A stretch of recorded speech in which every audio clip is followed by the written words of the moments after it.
bonsoir. Good evening. Bonsoir. Vous êtes Gideon Sa'ar, le ministre des Affaires étrangères d'Israël. Vous êtes en train de bombarder avec les Américains les centres du pouvoir à Téhéran. Est-ce qu'on peut faire le compte? Vous avez tué Khamenei, vous avez tué des dizaines de dirigeants, peut-être des centaines de gardiens de la révolution islamique. Combien au total, d'après vous?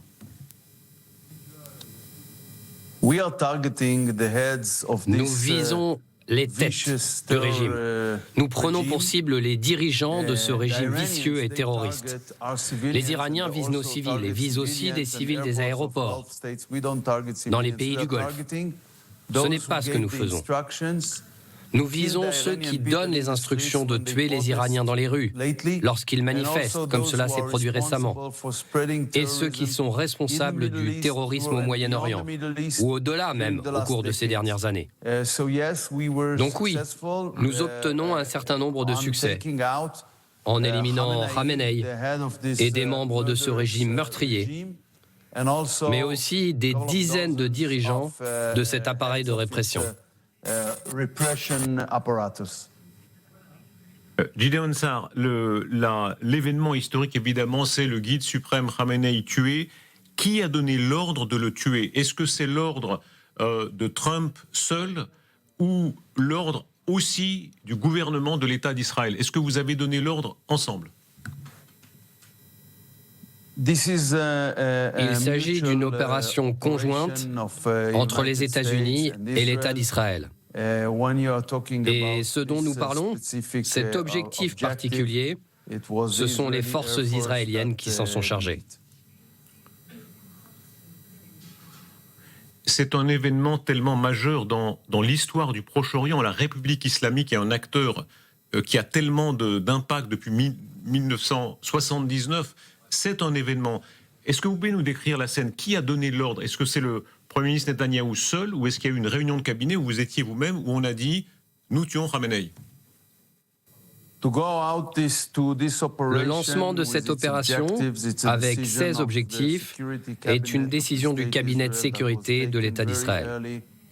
Elle a été prise aux petites heures du matin de samedi dernier. Et selon moi, une fois que nous avons compris que ce régime allait avancer sur son programme nucléaire et continuer à produire des missiles balistiques de longue portée pour menacer aussi l'Europe, il fallait s'attaquer au régime.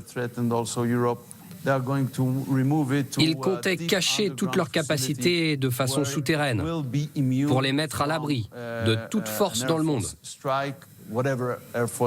Donc c'était urgent. Il était urgent d'agir. Mais également, si je puis me permettre d'ajouter, le but était aussi de venir en aide au peuple iranien qui se bat pour sa liberté. Nous avons vu comme ils ont pu être massacrés.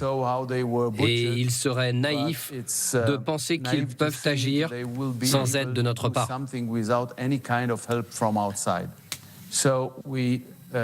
Comment se prend une telle décision? On a les images.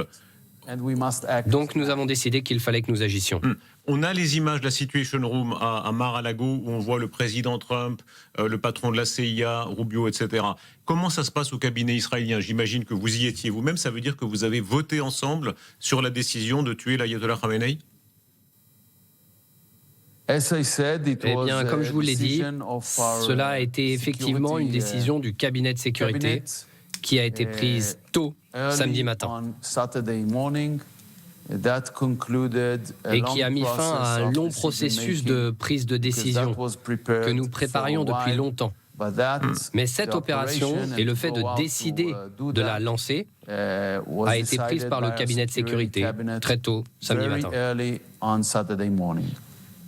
Aujourd'hui, quel est votre but? Est-ce que vous irez jusqu'au renversement complet du régime à Téhéran?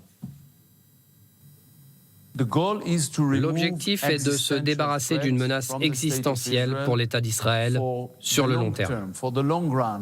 Nous ne souhaitons pas nous engager dans une nouvelle guerre tous les ans. Mais malheureusement, nous avons en face de nous un régime qui, depuis des décennies, a appelé et agi pour éliminer l'État d'Israël. Et nous ne pouvons pas vivre sous cette menace d'élimination. Il est donc raisonnable de penser qu'après toutes ces tentatives diplomatiques de changer le cours des choses et qui n'ont pas abouti, il fallait créer les conditions pour nous assurer qu'il y ait un changement de régime en Iran. Mais en insistant sur la question suivante, savoir ce que cela va produire en Iran.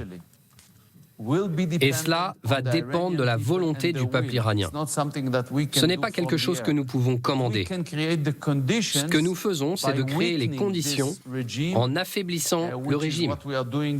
C'est ce que nous nous sommes employés à faire au cours des derniers jours, de façon à rendre ça possible.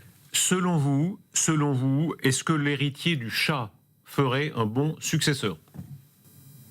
Ce n'est pas à moi d'élire pour les Iraniens leur prochain dirigeant. Je pense qu'il s'agit de quelqu'un de respectable, mais ce n'est pas à moi de dire ce que doit décider le peuple iranien, pour qui il doit voter. Ce que j'espère, c'est qu'à l'avenir, mais j'espère dans un avenir proche en tout cas, que nous verrons des élections libres et justes en Iran. Et que les Iraniens pourront décider de qui sera leur prochain dirigeant.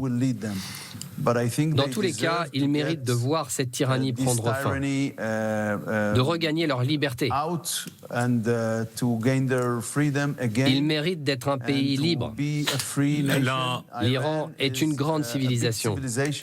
Ce n'est pas notre ennemi. Le peuple iranien n'est pas notre ennemi. C'était ce régime, cette tyrannie vicieuse qui est notre ennemi et qui s'emploie à éliminer Israël. Voilà qui est notre ennemi.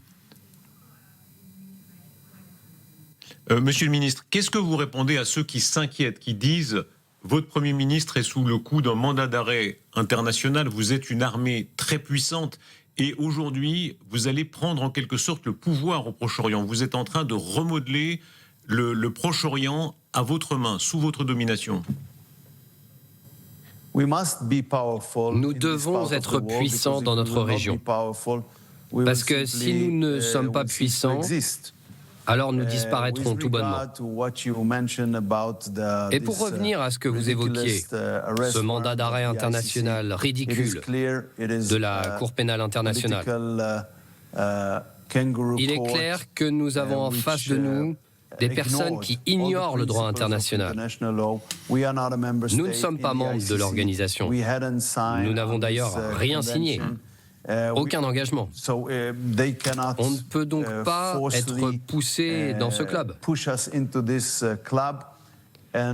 Et d'ailleurs, je tiens à préciser que nous avons aussi un système de justice qui est indépendant. Il y a ici une question de complémentarité avec le droit international et qui demande... Mais pardon, Monsieur le ministre, pardon.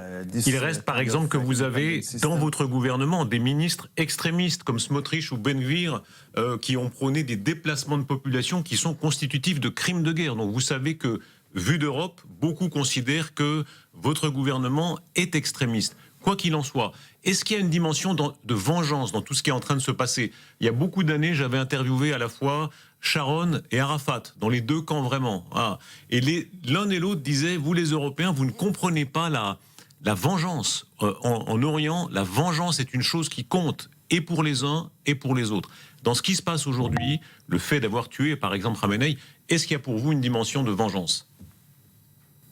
D'abord, j'aimerais terminer ma réponse précédente. La Cour pénale internationale a ignoré toutes les règles et toutes les règles de droit international pour des raisons politiques. Et c'est sans doute pour cela que les États-Unis d'Amérique ont décidé d'imposer des sanctions dans la façon dont ils ont été choisis. De ne pas s'engager contre le terrorisme international, par exemple. Et ici, ils sapent leur propre crédibilité. Et pour revenir à votre question, non, il ne s'agit pas ici de vengeance. Ce n'est pas ce que nous cherchons à faire ici. C'est davantage de la prévention, pour éviter qu'il y ait une nouvelle Shoah qui se produise, pour l'élimination du peuple juif. Parce que lorsque l'on suit le compte Twitter de M. Khamenei, par exemple, lorsqu'il était encore en vie, Il parlait ouvertement et largement de rayer Israël de la carte. C'est pourquoi, lorsque vous voyez quelqu'un qui jure de vous éliminer, et que cette personne cherche à se doter de moyens de le faire,